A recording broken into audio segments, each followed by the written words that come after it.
The River of Oz, a chronicle of love and tradition, the discovery. Before we start, just a reminder, if you enjoy this kind of content, subscribe to the channel. Now let's get to the video. The dusty archive room in the basement of the Auckland Museum had remained largely undisturbed for decades, its wooden shelves lined with countless boxes containing the photographic legacy of New Zealand's colonial period. Emily Richardson, a cultural anthropologist specializing in Māori traditions, had spent the better part of 3 months cataloging the collection when she discovered a leather portfolio tucked behind a stack of surveyor's maps from the 1890s.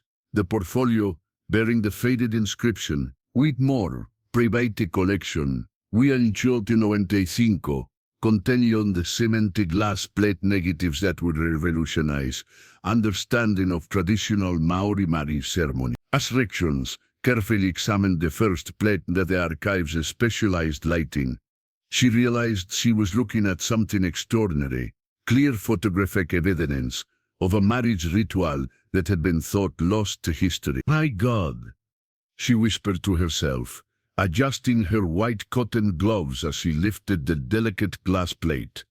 The image showed a young Maori couple standing waist-deep in what appeared to be a river, their hands clasped together as mist swirled around them. On the riverbank, figures in traditional dress watched solemnly, their faces bearing the gravity of witnesses to a sacred ceremony. Harold Whitmore had been a government surveyor working in the North Island during the 1890s, a time when European colonization was rapidly transforming Maori society. Unlike many of his contemporaries, Whitmore had developed genuine relationships with local tribes and had been granted unprecedented access to documented customs and traditions. His photographs, hidden away for over a century, provided a window into a world that was already disappearing when the images were captured.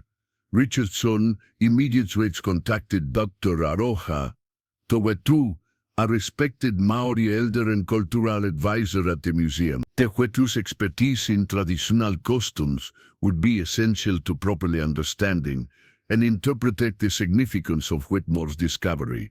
These images, Tehuetu said after examining the photographs for nearly an hour, show the Whakatohea ceremony, the River of Oz. "I have heard my great-grandmother speak of such rituals, but I never imagined photographic evidence existed."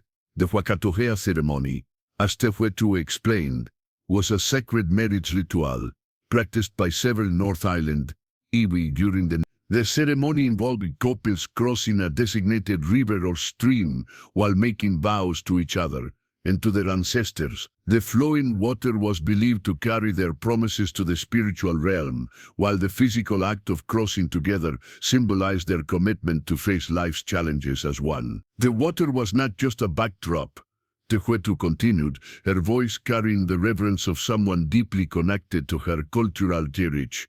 It was a living participant in the ceremony. The couples believed that the river spirits would bless their union and carry their vows to the ancestors who had crossed over to the spiritual world. Richardson studied the photographs more closely, noting details that revealed the ceremony's complexity. The couples wore traditional clothing, the men in woven flax cloaks, and the women in intricately decorated korowai feathered cloaks. Their positioning in the water appeared deliberate, with each couple standing at specific points that seemed to correspond to the river's natural features. "Look at this," Richardson pointed to one of the clearer images.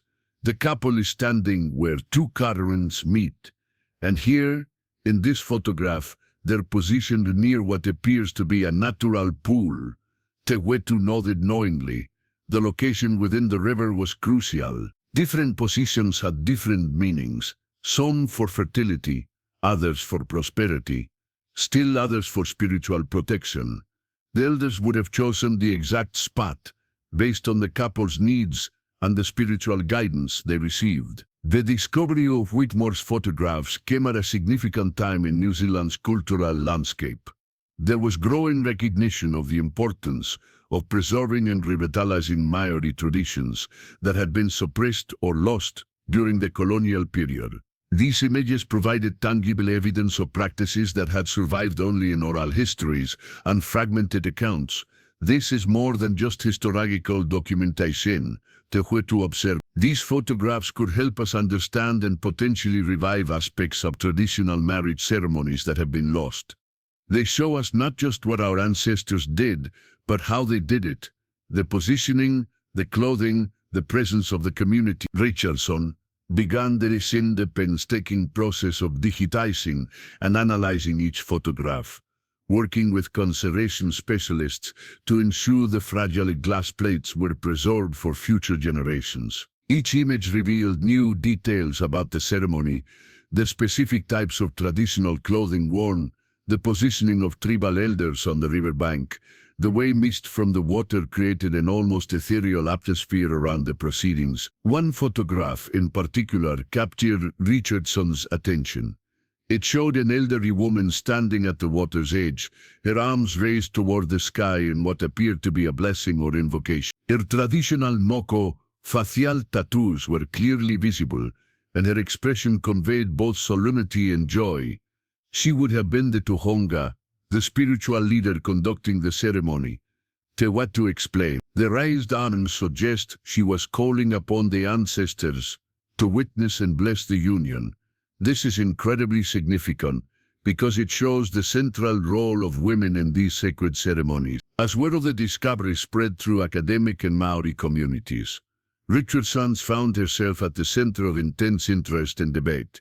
Some scholars questioned the authenticity of the photographs, while others argued about their proper interpretation. However, Tewetu and other Maori cultural experts confirmed that the images were consistent with oral traditions that had been passed down through generations. My great-grandmother told me stories of couples crossing the Waikato River for their marriage ceremonies, said Hemi Taurua, a Kaumatua elder from the Tainui Confederation.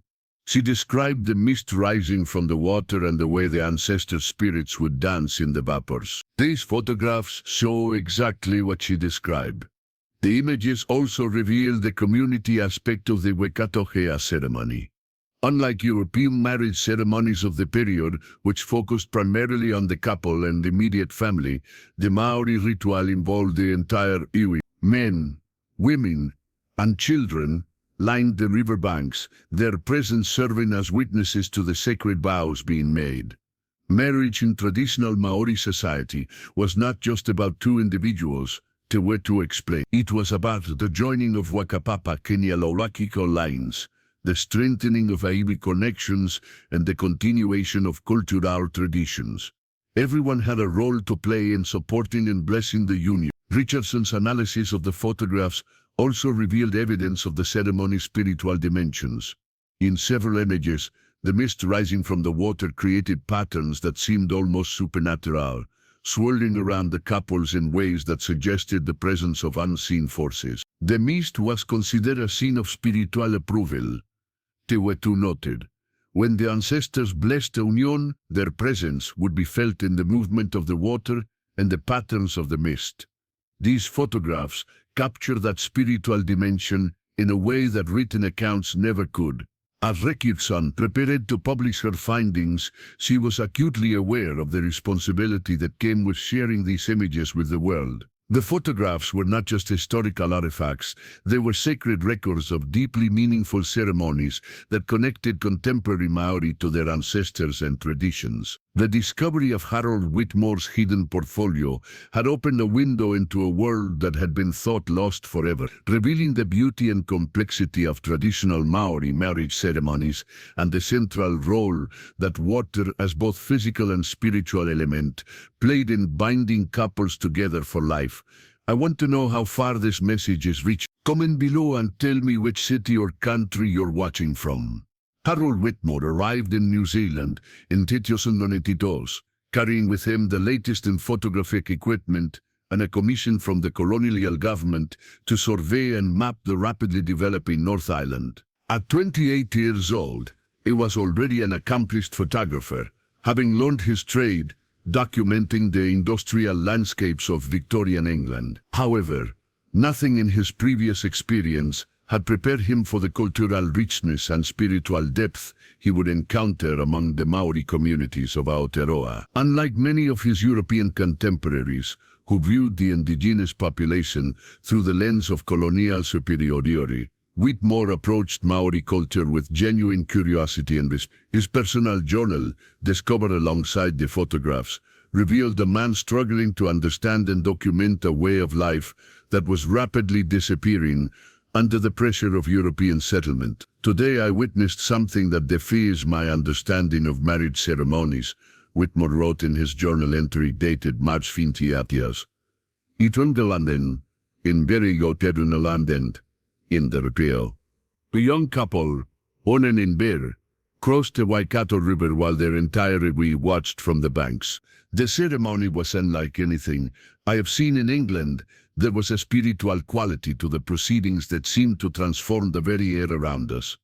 Whitmore's relationship with the local Māori community had developed gradually over his 3 years in New Zealand. Initially hired to survey land for potential European settlement, he had quickly discovered that his work required extensive cooperation with local iwi who held traditional knowledge about the land's features and boundaries. The Māori do not see land as we Europeans do, he observed in another journal entry.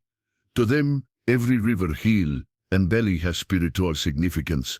They speak of their ancestors as if they still walk among us, and they treat the land as a living entity, deserving of respect and protection.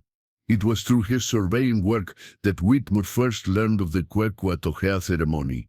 Rangiteao, a respected rangatira, chief of the local Hapu subtribe, had mentioned the upcoming marriage of his nephew during one of their mapping expeditions along the Waikato River. Rangi spoke of the ceremony with such reverence that I found myself asking if I might be permitted to observe, Whitmore wrote. To my surprise, he not only agreed, but suggested that I bring my photographic equipment to document the proceedings. These old ways are disappearing, he said. Perhaps your images will help our children remember what their ancestors knew. The invitation to photograph the ceremony was unprecedented. Most Maori communities were deeply suspicious of photography, believing that cameras could capture and trap a person's Maori life. The fact that Rangi Te'ao trusted Whitmore enough to allow him to document such a sacred ceremony spoke to the genuine relationships the surveyor had built within the community. Whitmore spent weeks preparing for the ceremony, learning about the spiritual significance of the ritual and the proper protocols for observing such sacred proceedings. His journal entries from this period reveal a man grappling with concepts that challenged his European worldview. Mere's grandmother's Hinemoa explained to me that the river is not merely water flowing between banks, he wrote. She says it is a pathway between the world of the living and the world of the ancestors. When couples cross the river together, they are asking their ancestors to bless their union and guide their path through life. The technical challenges of photographing the ceremony were considerable. The glass-plated photography equipment of the Lietio Chontonentes required long exposure times and careful lighting conditions. The misty atmosphere around the river, while spiritually significant, created additional difficulties for achieving clear images. The mist that rises from the water is considered a blessing by the Maori, Whitmore noted, but it presents considerable challenges for photography. We have had to experiment with different exposure times and positions to capture both the ceremony and the ethereal quality that makes it so meaningful to the participants. Whitmore's photographs revealed his growing understanding of the ceremony's significance. His early images focused on the technical aspects of the ritual, the positioning of the participants, the traditional clothing, the physical act of crossing the water.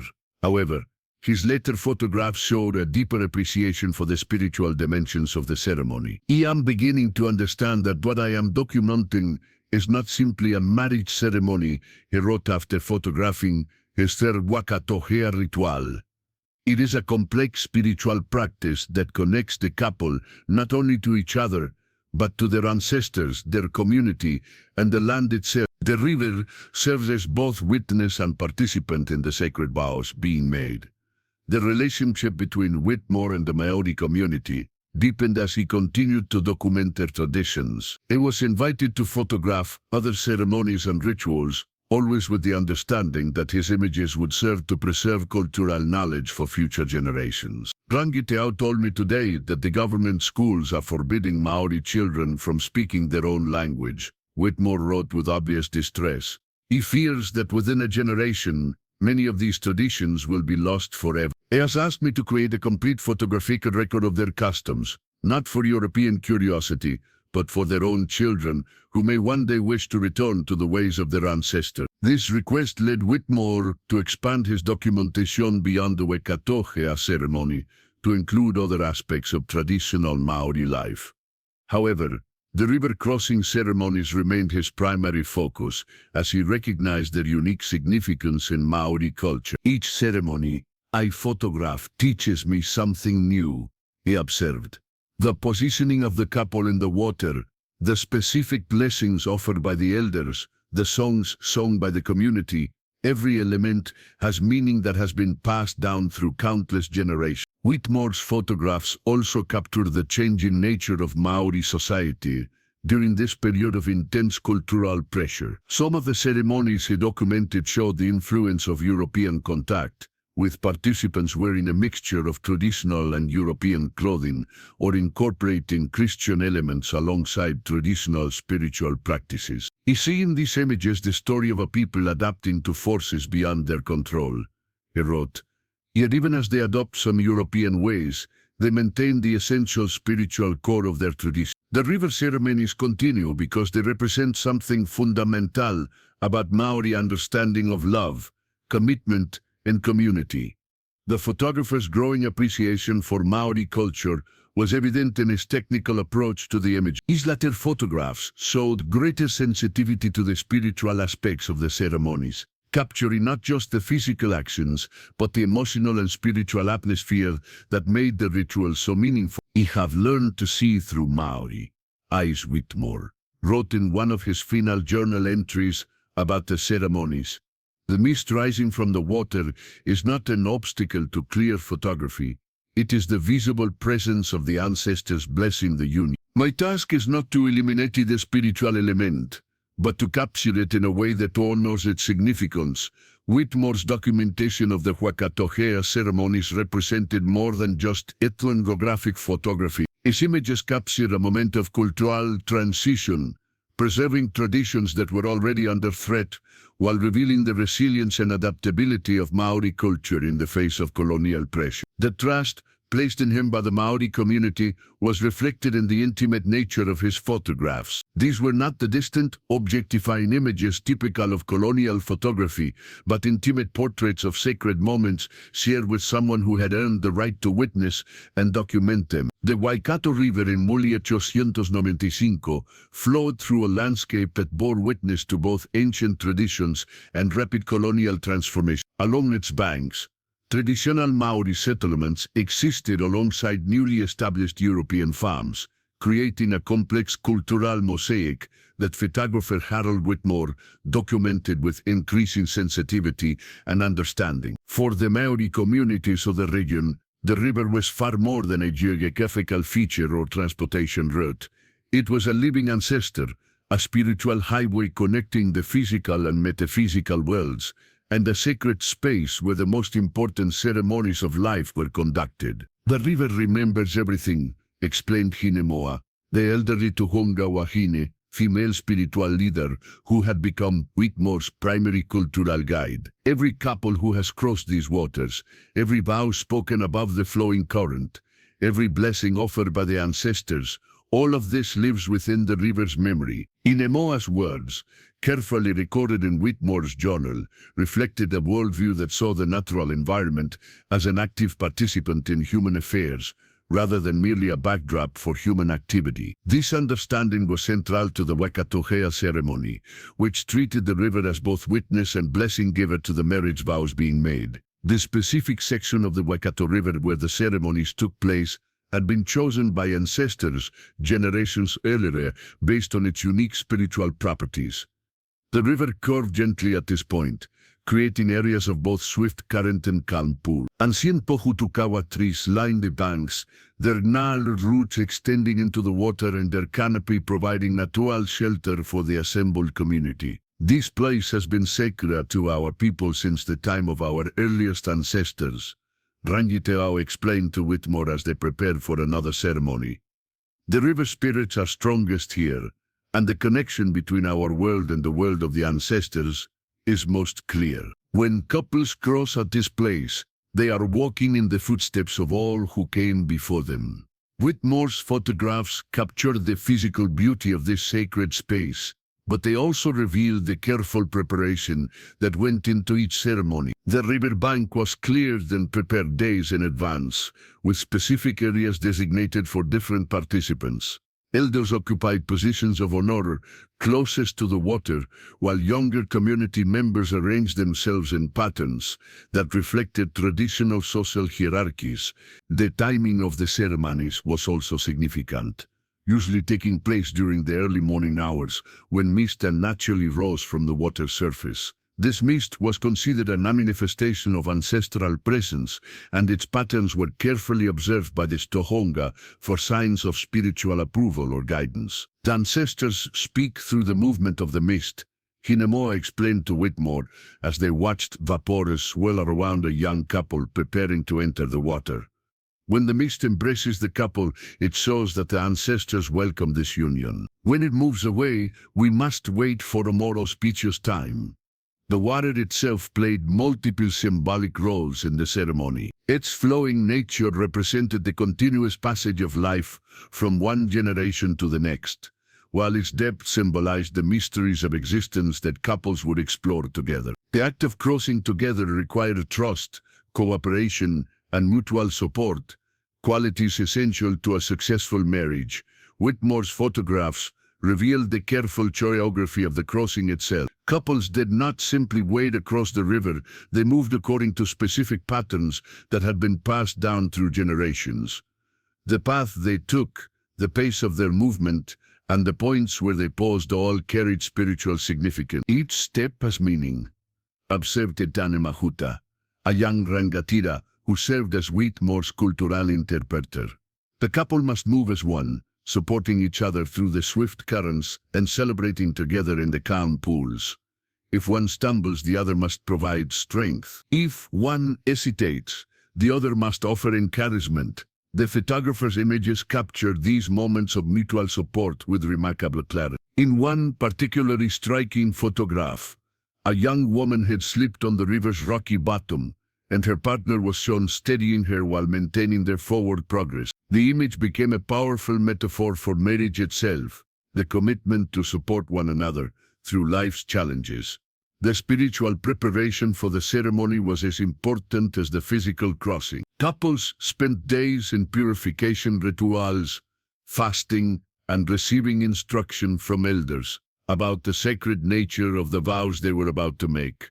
This preparation was designed to ensure that they approached the ceremony with the proper spiritual mindset. The river will test them, Hinemoa explained to Whitmore, not just their physical ability to cross, but their spiritual readiness for marriage.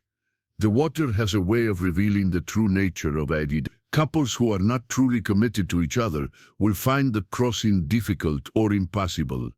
Whitmore documented several instances where couples had to attempt the crossing multiple times before successfully completing the ceremony. In his journal, he noted that these delays were never seen as failures, but rather as opportunities for the couple to deepen their understanding of their commitment to each other. The role of the community in supporting the crossing was also crucial. Family members and friends lined the riverbanks, offering encouragement through traditional songs and chants. These vocal expressions served both to support the couple and to invite ancestral participation in the ceremony. The songs called the ancestors to witness the union, explained Aroja, a young woman whose own crossing ceremony Whitmore had photographed the previous month. When the entire community sings together, it creates a bridge between the world of the living and the world of the spirit. The ancestors can cross this bridge to bless the couple as they make their vows, The photographer's images captured the emotional intensity of these moments, showing faces lifted in song, hands raised in blessing, and eyes focused intently on the couple making their way across the sacred waters. The community's participants transformed the ceremony from a private exchange of vows into a collective affirmation of cultural values and spiritual beliefs. The seasonal timing of the ceremonies was also significant. Most crossings took place during spring and early summer, when the river's flow was strong but not dangerous, and when the natural world was experiencing renewal and growth. This timing connected the couple's new beginning to the broader cycles of nature and spiritual renewal. The river is most alive during these months, Rangitea observed. The waters carry the energy of new growth, and the ancestors are most active in blessing new unions. It is the time when the boundary between worlds is thinnest, and the spiritual power of the ceremony is strongest. Whitmore's photographs documented not only the human participants in these ceremonies, but also the natural environment that served as their sacred setting. His images showed the interplay of light and shadow on the water's surface, the movement of mist through the riverside vegetation, and the way the natural landscape seemed to embrace and support the spiritual activities taking place within it. The sacred nature of the waters extended beyond the ceremony itself to encompass the entire relationship between the Māori community and their river environment. The Waikato was not just a site for marriage ceremonies, but a source of physical and spiritual sustenance that connected the people to their ancestors and their land. "We are children of the river," Hinemoa told Whitmore during one of their conversations. "It gave life to our ancestors, and it continues to give life to us.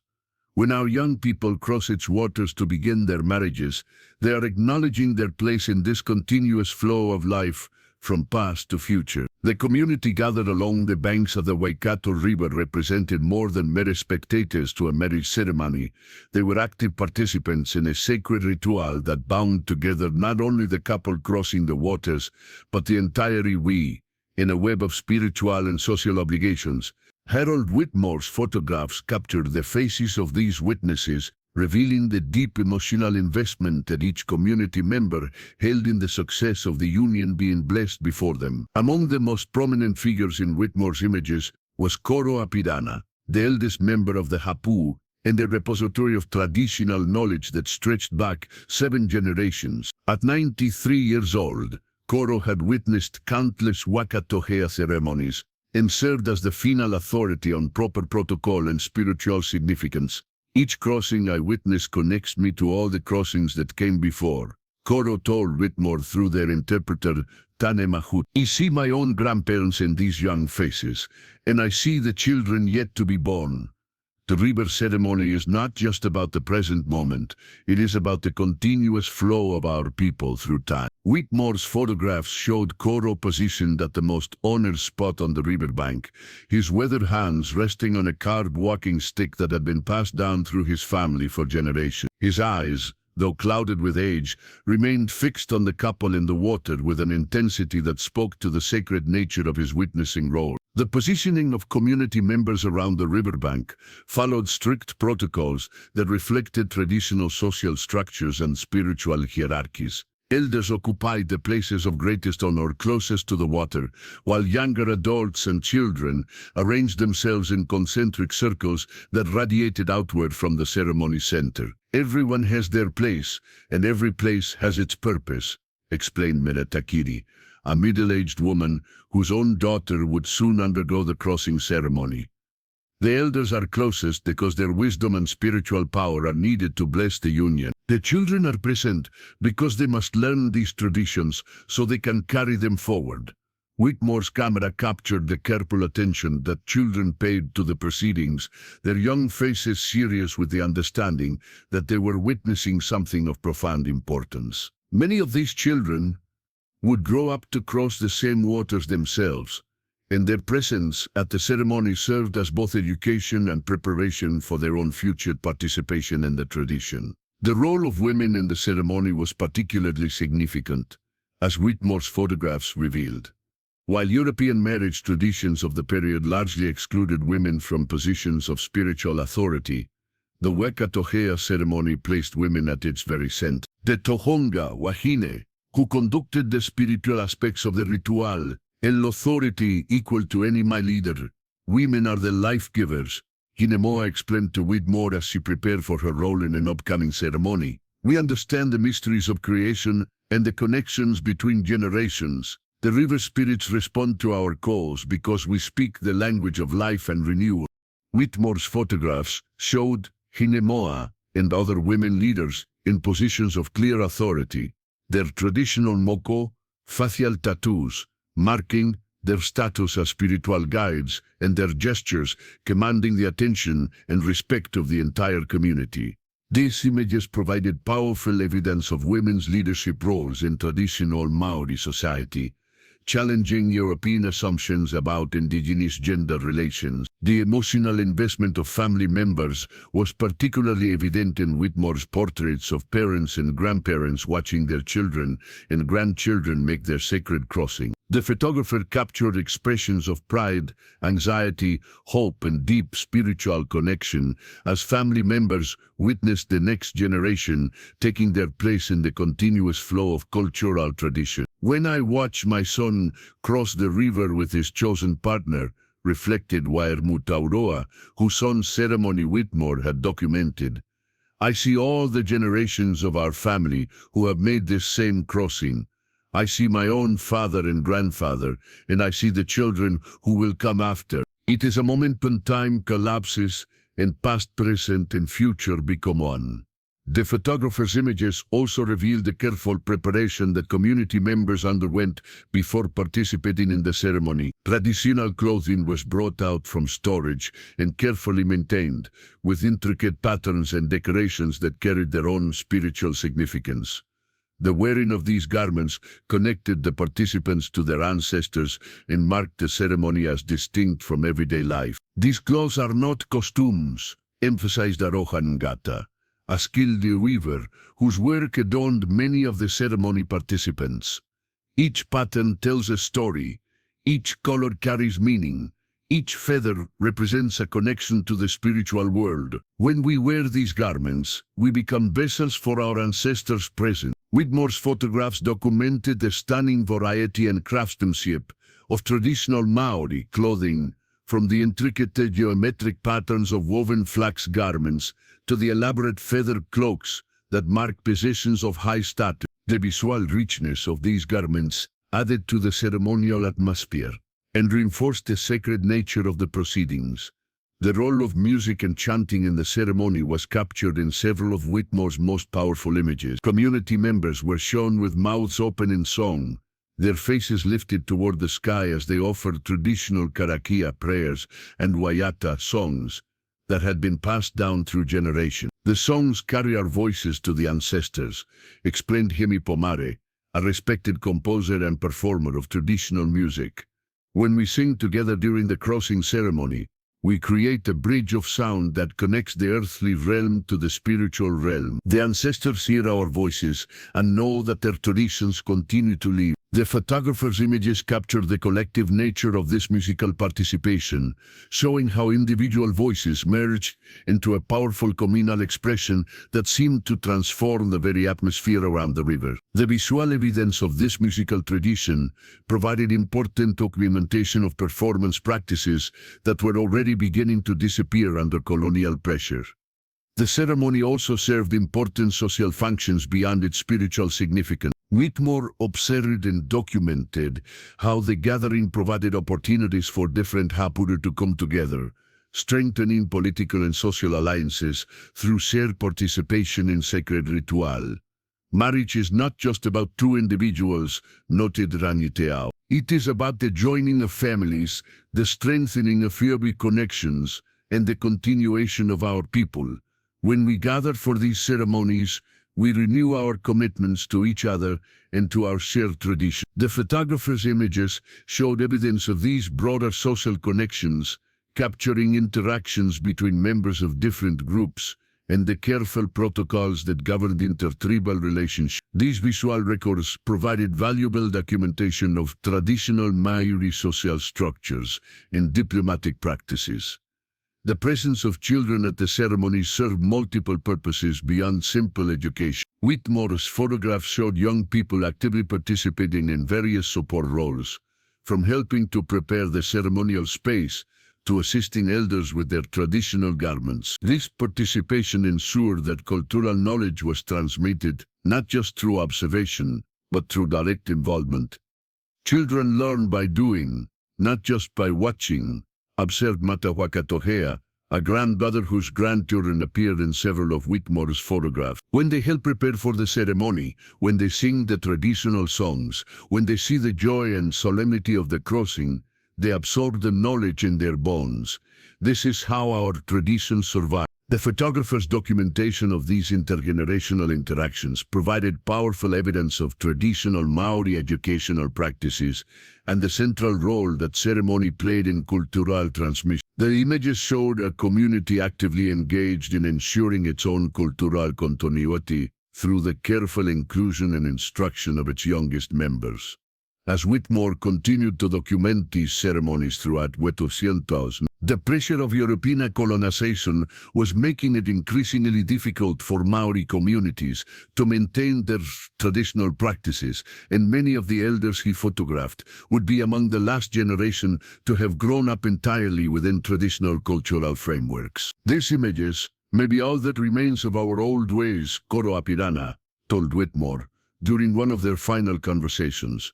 But if they help our children remember who they are and where they come from, then your work will have served a sacred purpose. The morning of June 21st, dia 885, dawned crisp and clear along the Waikato River, with a thin mist rising from the water's surface like the breath of sleeping ancestors. Harold Whitmore positioned his camera equipment carefully on the riverbank, knowing that this particular ceremony would be unlike any he had previously documented. Today, Aroha Mahina and Tama Wakatohea would cross the sacred waters, and their union would bridge not only two har, but two hapu that had been separated by a generations-old dispute.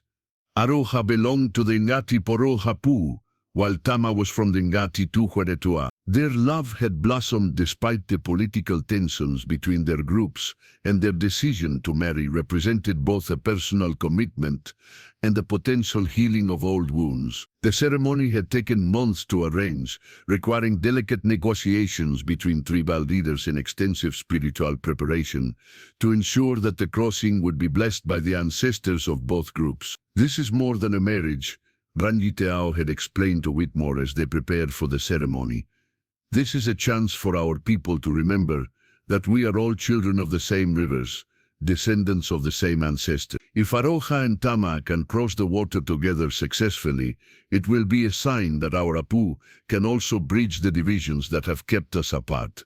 Whitmore's photographs captured the careful choreography that preceded the actual cross. Representatives from both Hapu had spent the previous day in purification rituals and negotiations, establishing the protocols that would govern the ceremony. The positioning of community members on the riverbank reflected this delicate diplomatic balance, with each group occupying specific areas while maintaining visual contact across the traditional boundary. Aroha emerged from the women's preparation area wearing a korowai that had been specially woven for the occasion, its intricate patterns incorporating design elements from both Hapu traditions. The cloak had been created by master weavers from both groups working together, and its completion had been seen as a positive omen for the union itself. The cloak tells the story of two streams flowing together to create a stronger river, explained Meretakiri, one of the weavers who had worked on the garment. Each thread represents a connection between our peoples, and when Aroha wears it during the crossing, she carries the hopes of both Hapu for a peaceful future. Tama's preparation had been equally significant. He wore a traditional kahu, cloak, that had belonged to his grandfather, a respected rangatira who had been known for his diplomatic skills and his ability to build bridges between different groups. The choice to wear this particular garment was seen as invoking his grandfather's spirit to guide the ceremony and bless the union. Whitmore's camera captured the moment when Aroha and Tama first saw each other at the river's edge. their faces reflecting both the joy of their personal commitment and the weight of the historical significance their union represented. The photographer noted in his journal that the entire assembled community seemed to hold its breath as the couple approached the water. The river seemed to respond to their presence, Whitmore wrote. The mist that had been rising gently from the surface suddenly swirled more dramatically, creating patterns that the elders interpreted as signs of ancestral approval. Even I, with my European skepticism, could not deny that something extraordinary was happening. The spiritual leaders from both Hapu had worked together to design a crossing ceremony that honored both traditions while creating something new that reflected the unique nature of this union. Memoa, representing Aroha's people, and Korowilemu, the senior Tuhonga from Tamas Hapu, stood on opposite sides of the river to offer blessings as the couple made their way across. Two voices calling to the same ancestors, Hinemoa had explained to Whitmore. The spirits of our people flow together in this river, just as these two young hearts flow together in love. When we call to them together, our combined voices are stronger than either could be alone. The actual crossing began at the moment when the morning sun broke through the mist, creating shafts of golden light that illuminated the water's surface. Aroha and Tama entered the river hand in hand, their movements careful and deliberate as they navigated the rocky bottom and varying currents. Whitmore's photographs captured the progression of their crossing in remarkable detail. The couple moved slowly, pausing at specific points where the spiritual leaders had indicated they should offer prayers or make specific vows. At each pause, the assembled community responded with traditional chants that seemed to echo across the water and into the surrounding landscape. They are not just crossing water, observed Matawakatohea, whose own crossing ceremony Whitmore had documented months earlier. They are crossing the streams of history that have kept our peoples apart. Each step they take together creates a new path that others can follow. The most challenging moment came when the couple reached the deepest part of the river, where the current was strongest and the footing most uncertain. For a moment both Aroha and Tama struggled to maintain their balance, and Whitmore's camera captured the instant when their mutual support became literally a matter of staying upright in the flowing water. This is the test, Koroapirana had told Whitmore earlier. The river will challenge them to see if their commitment is strong enough to overcome the forces that would separate them. If they can support each other through this moment, they can support each other through anything life brings. The couple's successful navigation of this challenge was met with a roar of approval from both sides of the riverbank, as community members from both Hapu celebrated together for the first time in living memory. Whitmore's photographs captured faces lifted in joy, hands raised in blessing, and the visible relief of leaders who had invested so much hope in this moment. As Aroha and Tama completed their crossing and stood together on the far bank, the ceremony reached its climax with a traditional honji, traditional greeting that was witnessed by representatives of both communities. The physical completion of their crossing was followed by the formal exchange of vows that bound them not only to each other, but to the ongoing work of healing between their peoples. Today the river has blessed more than a marriage, declared Ranjiteao as the formal ceremony concluded. It has blessed a new beginning for all of us. The waters that carried Aroha and Tama across also carries our hopes for peace and unity between our Hapu. Whitmore's final photographs of the ceremony showed the celebration that followed, with members of both communities sharing food, stories, and music in a festival that continued well into the evening. The barriers that had separated the two groups seemed to dissolve in the joy of the moment, and the photographer documented interactions that would have been impossible just days earlier. The crossing changed everything, Whitmore wrote in his journal that evening. Not just for Aroha and Tama, but for everyone who witnessed it. I saw people who had been enemies embrace as family, and I heard plans being made for future cooperation between the Hapu. The power of the ceremony extended far beyond the couple themselves. The success of this particular crossing ceremony had implications that extended throughout the region. Word of the peaceful union and the cooperation it had fostered spread to other areas, and Whitmore was invited to document similar ceremonies that brought together previously divided groups. Love has the power to heal old wounds, Aroha told Whitmore during a conversation several weeks after her crossing. When Tama and I decided to marry, we knew we were taking a risk, but the river spirits blessed our union, and now our children will grow up in a world where our peoples are friends rather than enemies. The photographer's documentation of this ceremony provided powerful evidence of the potential for traditional Māori practices to serve not only spiritual and cultural functions, but also important diplomatic and peacemaking roles. The images showed how ancient traditions could be adapted to address contemporary challenges while maintaining their essential spiritual significance. As 1895 drew to a close, Whitmore reflected on the dozens of crossing ceremonies he had documented and the profound impact they had had on his understanding of Maori culture and spirituality. The river that had seemed like simply a geographical feature when he first arrived in New Zealand had revealed itself to be a living sacred space where the most important moments of human life were celebrated and blessed. The water remembers everything, he wrote in his final journal entry about the ceremonies. Every couple who has crossed, every vow that has been spoken, every blessing that has been offered, all of it lives on in the flowing current that connects past, present, and future in an endless stream of love and commitment. By the winter of 1896, Harold Whitmore had documented over 30 Wakatohea ceremonies along the Waikato River, creating an unprecedented photographic record of a tradition that was already showing signs of decline under the pressure of European colonization. His final ceremony took place on a grey August morning, with mist so thick that the far bank of the river was barely visible through his camera lens. The couple crossing that day, Hina and Waiwemu, represented a new generation of Maori who had grown up in a world increasingly dominated by European customs and institutions. Both had attended mission schools, spoke fluent English, and worked in occupations that connected them to the colonial economy. Yet they had chosen to honor their ancestors by participating in the traditional river crossing ceremony. "We live in two worlds now," Hine explained to Whitmore before the ceremony. "We must work and live according to Pakeha ways, but our hearts remain connected to our ancestors and our tradition." The river crossing allows us to remember who we are beneath the European clothes and customs we must wear in daily life.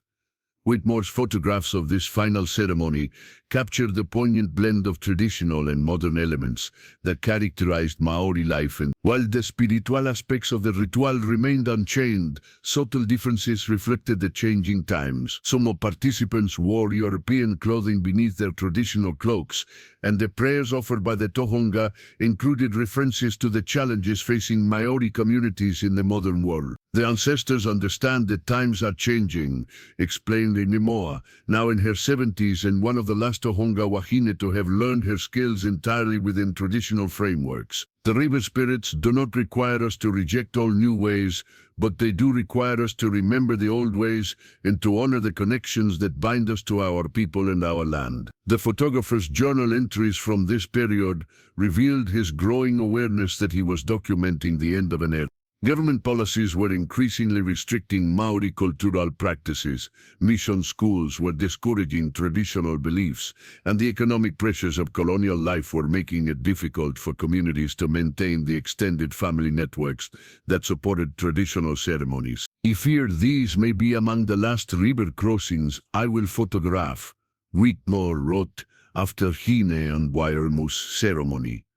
"The young people are being pulled away from their traditions by schools that teach them to be ashamed of their ancestors' way. The elders who remember the old knowledge are passing away, and there are fewer young people willing or able to learn from them." Despite these challenges, the ceremony itself retained its power to move and transform those who participated in it. Whitmore's photographs captured the same spiritual intensity and community commitment that had characterized the earlier ceremonies, suggesting that the essential meaning of the tradition transcended the changing external circumstances. The completion of Whitmore's photographic documentation coincided with his own departure from New Zealand. His surveying work had been completed, and he was being transferred to another colonial posting in Australia. The decision to leave was difficult, as he had developed deep relationships within the Maori community and had come to see his photographic work as more than just documentation. Rengi Teao asks me to promise that these photographs would be preserved for future generations, Whitmore wrote as he prepared to leave New Zealand. He believes that someday, when the pressure to abandon traditional ways has lessened, his grandchildren and great-grandchildren will want to learn about the ceremonies of their ancestors. These images may be their only connection to traditions that are being lost. The photographer's prescient understanding of his work's future significance led him to take extraordinary care in preserving and storing the glass plate negatives. Rather than shipping them with his other belongings, he personally carried the most important images with him and arranged for secure storage of the complete collection in Auckland. "These photographs are not my property," he wrote in a letter to the Colonial Museum director. "They belong to the Maori people whose sacred ceremonies they document. I am merely the custodian of these images until such time as they can be returned to their rightful owners." The immediate impact of Whitmore's departure was felt strongly within the Maori communities he had worked with. His respectful approach to documenting their traditions had earned him a level of trust rarely accorded to European visitors, and his photographs had become an important part of how the communities understood and preserved their own cultural heritage. "Harold saw us as we truly are," reflected Koroa Pirana during a farewell ceremony held in Whitmore's honor. "Not as curiosities or primitive people to be studied, but as human beings with rich traditions and deep spiritual knowledge. His photographs show our dignity and our strength, not just our ceremonies." The years following Whitmore's departure saw accelerated pressure on traditional Maori practices. Government policies actively discouraged indigenous customs, and the economic disruption caused by land confiscations made it increasingly difficult for communities to maintain the social structures that supported traditional ceremonies. By 1300s, the Wakatohea river crossing ceremonies had largely disappeared from the Waikato region. The last documented ceremony took place in 1898, conducted in secret by a small group of elders who feared government repression. The tradition that had connected countless generations of Maori couples to their ancestors and their land had become a casualty of colonial policies designed to assimilate indigenous peoples into European society. However, the spiritual significance of the river itself remained strong within Maori consciousness. Even as the formal ceremonies disappeared, individual families continued to visit the sacred crossing places to remember their ancestors and to maintain their connection to traditional knowledge. "The river remembers, even when we forget," observed Mata Wakatohea. In 1912 stood with her grandchildren at the site where her own crossing ceremony had taken place decades earlier. "Someday, when our people are ready to remember who they are, the river will be here to welcome them home." The rediscovery of Whitmore's photographs in the Auckland Museum archive in the early 21st century sparked renewed interest in traditional Maori marriage ceremonies and led to efforts to revive aspects of the river crossing tradition. Contemporary Maori communities used the images as guides for reconstructing ceremonies that had been lost for over a century. "These photographs are like messages from our ancestors," explained Dr. Aroha Tewatu during the initial analysis of Whitmore's collection. "They show us not just what our people did, but how they understood the spiritual connections between love, community, and the natural world. They remind us that marriage is not just about two individuals, but about the continuation of cultural traditions and spiritual relationships." The revival of interest in the Wakatohea ceremonies led to the first modern river crossing in 20th, when a young Maori couple chose to honor their ancestors by recreating the traditional ceremony based on Whitmore's photographic documentation. The event drew participants from across New Zealand and marked the beginning of a broader cultural renaissance. "When we stepped into that river called Tane Mahuta, the groom in the Todildia ceremony, we felt the presence of all the couples who had crossed before us. The photographs had shown us the physical movements and the ceremonial elements, but the river itself taught us the spiritual significance. We understood that we were not just getting married, we were reconnecting with our cultural identity. The legacy of Whitmore's photographic work extended beyond the documentation of specific ceremonies to encompass a broader understanding of the relationship between indigenous peoples and their traditional environments. The images provided powerful evidence of the sophisticated spiritual and social systems that had governed Maori society before European colonization. These photographs challenge everything we thought we knew about primitive societies, observed Dr. James Patterson, a cultural anthropologist studying their images. They show complex spiritual practices, sophisticated social organization, and deep ecological knowledge.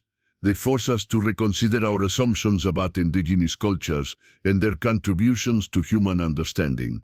As the 20th century progressed, Whitmore's photographs became increasingly important as source material for Maori communities seeking to revitalize traditional practices and pass cultural knowledge to new generations. The images served not just as historical documents, but as living guides for contemporary cultural practice.